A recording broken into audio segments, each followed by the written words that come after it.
Good morning from the capital city of Georgia. Not the state in the US, the country of Georgia. And today is going to be an interesting day. I have booked a ticket to a country that I didn't think I would ever go to in my life. And the fact that I am from the US adds into this equation. Today, I'm going to Kuwait. The real question, why? Two reasons. One, I am on a mission to get to 100 countries by the end of the year. And Kuwait will be my country 81. Also, I have 2 days until my return flight, and I've been in Georgia for about a week, so I think it's time to go somewhere else. But let me show you what $30 a night gets you here in Georgia. This is my hotel room. It's pretty simple. Bed, fridge, bathroom, balcony. I paid for an upgrade. $25 no balcony, $30 balcony. I think it was worth it. This is what Georgian money looks like. I try to spend all my money before I leave a country and just keep one bill or two bills. This here is roughly $10. And just like that, we find ourselves at Georgia's International Airport of Tbilisi. We're going to head in, we're going to check into our flight for Kuwait. But one thing I'm going to tell you is interesting. Since we are going from the country of Georgia to Kuwait, Kuwait is a Muslim country, so here's a super experienced travel tip. I am wearing shorts under my jeans. When I get into the airport, I will probably change back into shorts, but before I go on the flight to Kuwait, I will change back into pants, just because it's the culture. I've been to a few Muslim countries where I've worn shorts and you just feel uncomfortable. So to avoid a situation like that, I'm wearing jeans. It's a bit hot right now, and I'm assuming in Kuwait it might be a little bit hotter. Let's head into the airport, check our bag, and see what time we leave. Now we are airside, but we had a little mishap. We had a wardrobe situation. I'm gonna show you right now. Surprisingly, this has happened to me twice. My belt imploded after security, so now I have no belt. Is it a problem? A little bit. I feel like a little kid after gym class and who lost his belt, but I'm gonna eat some food. I'm in the lounge. My biggest tip for you, if you fly and travel a lot, get a priority pass. It will save you so much money in the airport. This lounge is free. The food is free. Over there is our Jazeera plane that will take us to Kuwait, country number 81. I'm gonna be honest with you guys, I haven't felt excitement like this for a country. Well, I did for Georgia, but in a while. I don't know.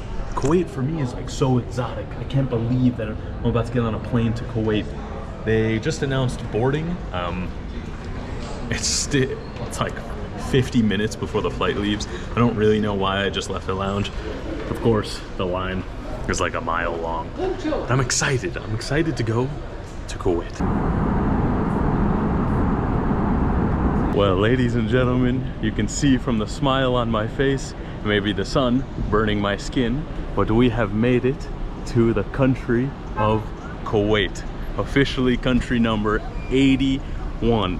And let me just say, my first impression of the people, super friendly. Even the immigration security people, super friendly. One of the ladies joked, she goes, "You want to live in Kuwait?" I go, "No." She goes, "Why not? Come, stay here." As soon as I stepped through immigration and passport control, a guy goes, "I know you from TikTok." Some Palestinian guy who's living in Kuwait his whole life just stopped me in the airport and said that. I've been recognized in a lot of countries, but this might be the quickest and the coolest country that I've ever been recognized. To start, it is very, very hot. I can already feel it. I have zero sunscreen on at the moment. So I'm gonna order an Uber because apparently Uber works here. It's an expensive country, but the visa was free. Look at this. I got a visa on arrival, free, no money. If you look online, it says it's money. Cost me no money. We're gonna head to the hotel, drop the bags, and just get lost. I have less than 2 days here. So the time is 5:30 in the afternoon, about 1 hour and a half after the last thing that you just saw. And why is that? Well, there was no real buses going from the airport to my hotel or to the center of Kuwait. There's no Uber, there's no Bolt, but there's a local rideshare app. It's called Kareem, that the guy in the airport helped me with, and it took 30 minutes to download on that. You might be saying, why didn't you get a taxi? Man, taxis are always a scam in every country. So I also don't have local Kuwait money, so I had no other option. It cost me $35 to go about 20 minutes. It's like New York price a little bit. No, New York's way more than that. But we are at the hotel, and you might be saying, wow, that's like a brand hotel. You don't stay at those. This was the cheapest hotel option in Kuwait. Kuwait is expensive. Let's go inside, see the room, and hit the streets of Kuwait, baby. Woohoo! We are looking for room 802, which is right here. Let's see what $75 a night gets me in this country. This is like the least expensive. How do I get this to work? This is like the least expensive accommodation in Kuwait. Kuwait is expensive. And look at that. Wow. That's actually really cool, to be honest. Check-in was super easy. My main question to the guy, is it safe to walk around at nighttime here? And him and the manager laughed and went, yes. And this is the room. Queen bed, desk, secondary desk, American in Kuwait. Let's look at the bathroom. We got the squirt gun. If you don't know what that is, you've never been in a Muslim country. They love these things. Guys, check this out. I just took a quick shower. Wow, look at this. Oh my gosh. I came up to look at the pool, and wow, you are getting my genuine reaction. This is Kuwait City, the biggest city in Kuwait, and wow, I mean, it's beautiful. The sea is over there and over there, and this is like the big famous park. There's not much to do in Kuwait. There's a park, there's a mall, and there's a market. Wow, how beautiful is this? I am really stunned of how beautiful this place is. I never expected. This feels like Dubai. Let's go down to the street. Let's walk around. I don't know. I have no idea what to do. If you are looking for the most real first-hand travel experience ever, well, this is your video. We've left the hotel. I am now walking in a direction. I don't know what I'm doing. I don't think people walk here. I think everyone has a car because the sidewalk situation is a little questionable. I'm heading to the water. That's the only plan I have. Let's see if we can, I mean, not trouble, but like, let's see if we can run into something. What I think is really funny is on Google Maps, it says that this is a park, but really it's sand. It's desert. I mean, I guess this is a Middle Eastern park. To be honest, my first feelings so far are pretty safe. I don't feel any danger. I mean, everyone says that there's no danger here, but you know, you always have to judge it on how you feel. And I feel all right. I'm so hot. I'm sweating. We found a little bit more of civilization. Now I'm walking in the median of a road. I just passed a Starbucks, so I feel a little bit better. Quick side note. I don't know how Middle Eastern people survive. I got about 20 minutes in me in this heat, and that's it. I feel like I'm in a Call of Duty video game. What am I doing right now? If you don't know, Kuwait was the epicenter of Operation Desert Storm, the Iraq War. Where I'm standing basically would have been destroyed in the 1990s. And now I'm just fucking walking around. I'm starting to think that crosswalks might not be a thing here in Kuwait. We have to get to that side. And I've just been seeing people run really quickly across the road. Oh, sorry. Dust and sand. There's 1 million car. Is that a Texas Roadhouse? It is a Texas Roadhouse. I guess that's the main attraction here. I mean, My goal is to go to the Texas Roadhouse, I guess, but I need to get across the road. I see a gap, I see a gap, I see a gap. We're going for it, we're going for it, we're going for it. I'm running across the Kuwaitian road. I see another gap, I see another gap. We're going, we're going. I'm running across another Kuwaitian road. Oh my God. Look, it's a 24-hour Starbucks next to the Texas Roadhouse. What is this, the US? Whoa, there's so many. Look at you. Whoa. Whoa. I'm surrounded by cats. Oh my God. Oh my God. There's so many of them. I don't have any food for you at all. So I've been walking on this strip for a while, and it is only US big chain restaurants. Behind me is the Cheesecake Factory. In front of me is a TGI Fridays and a Krispy Kreme. I had no expectations of Kuwait, but anything that I thought of was completely incorrect. It's really clean, it seems really modern, there's no people, and it's full of US chain restaurants. Just seeing these neon lights of the fast food signs makes me feel oddly comfortable. It's an undescribable feeling. I feel like I'm home. Really, the only thing that's correct that I thought about Kuwait is it's going to be hot. Everything else, I mean, at nighttime, it looks like Miami.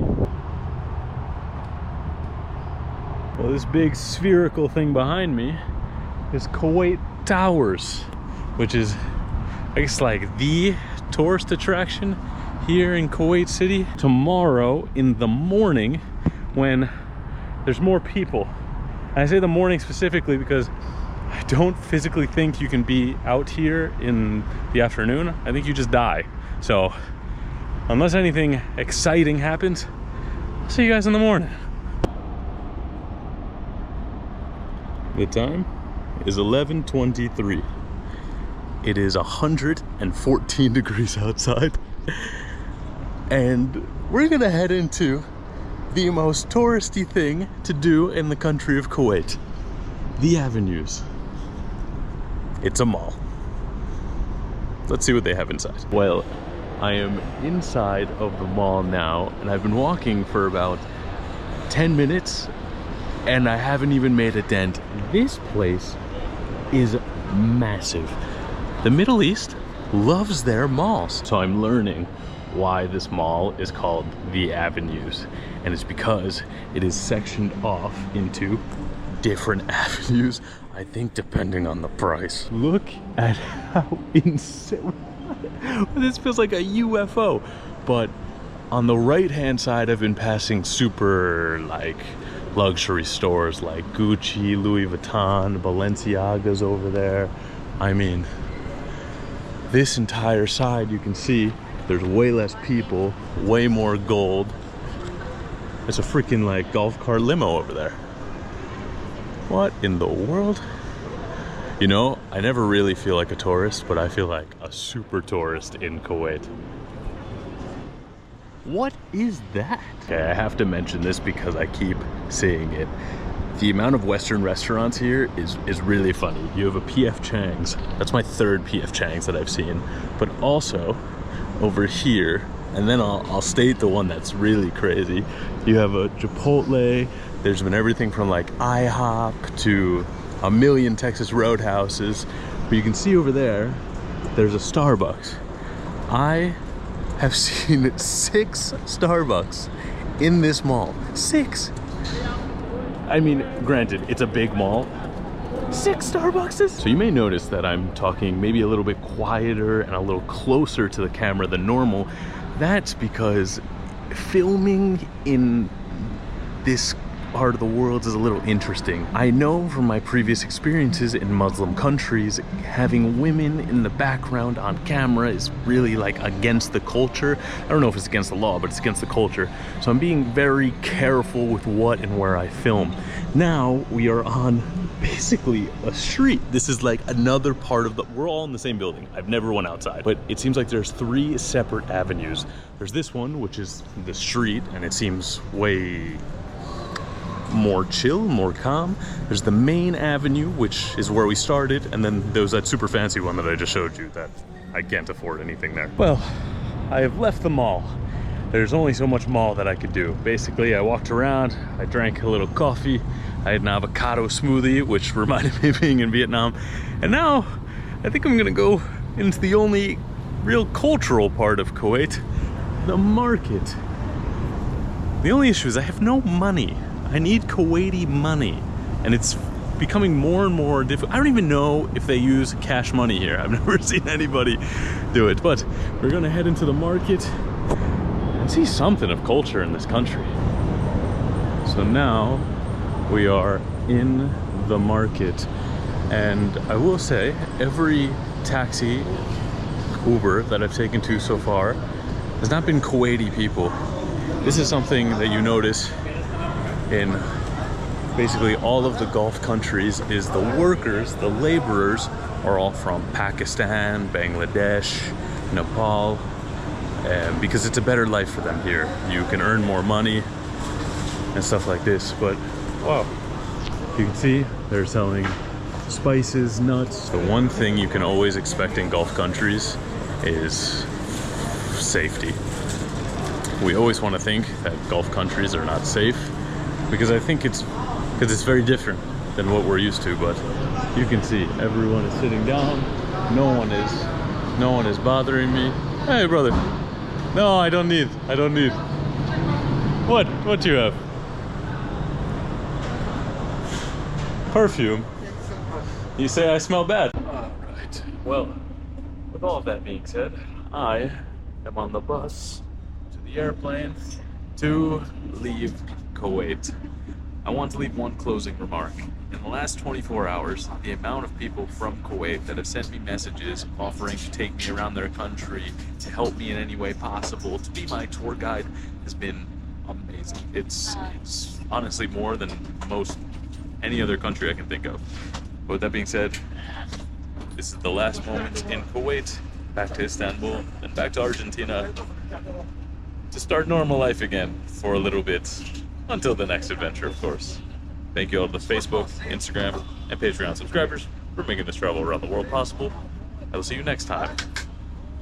Not from Kuwait.